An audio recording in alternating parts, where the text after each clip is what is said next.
Welcome. Today we're going to discuss a quick overview of a PulsaPro 680/880. To start out with, you'll notice the reagent head, which includes your check valves and your tie bars. Just like a Pulsa series or a Pulsar series, this is what holds the flat diaphragm or leak detection diaphragm inside of it. Over here, you'll see the push to purge, or the PTP. This allows to release entrapped air in the hydraulics and assist with priming. Two visual sight glasses, one to see the oil from the PTP valve. The other will be the hydraulic bypass valve if it's relieving.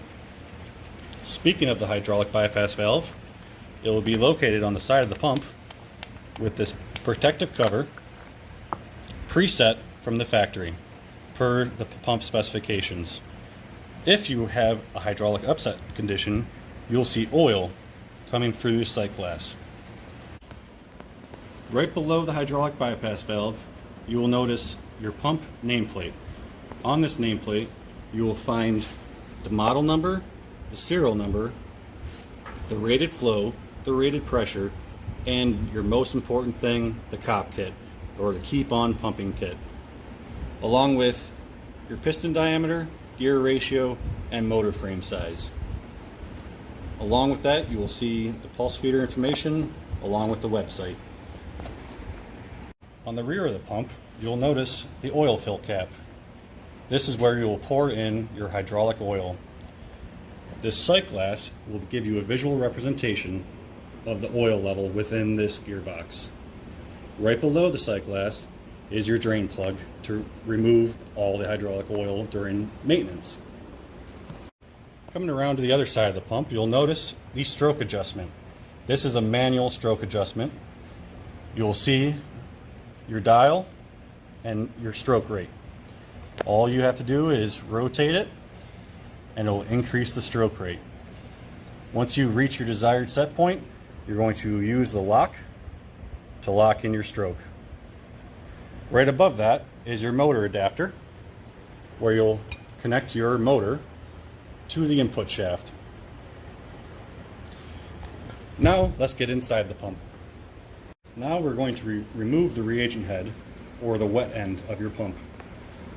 Behind here, like we discussed, is the flat diaphragm. This is what would be replaced and would be included in your COP kit. Right behind there is your dish plate assembly. In the center of the dish plate is what we call the hydraulic performance valve. More information can be found in the instruction manual. Let's recap the major components of the PulsaPro. Now for visual representation, I'm going to show you this one with different colors. Right here is your stroke adjustment. This is a manual stroke adjustment knob, and this will adjust the travel length of your piston. This is your gearbox, which houses all the internal gearing. Your motor adapter, which connects to your C-face or any frame motor that you choose. This gray portion is what we call the intermediate chamber. Your piston will be riding between the gearbox, through the intermediate head, and into the piston cylinder, which is located in the pump head. The pump head will house the PTP.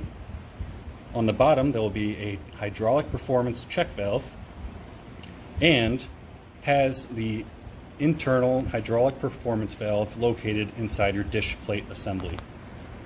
On the outside of your pump head is your reagent head, or your wet end. Thank you.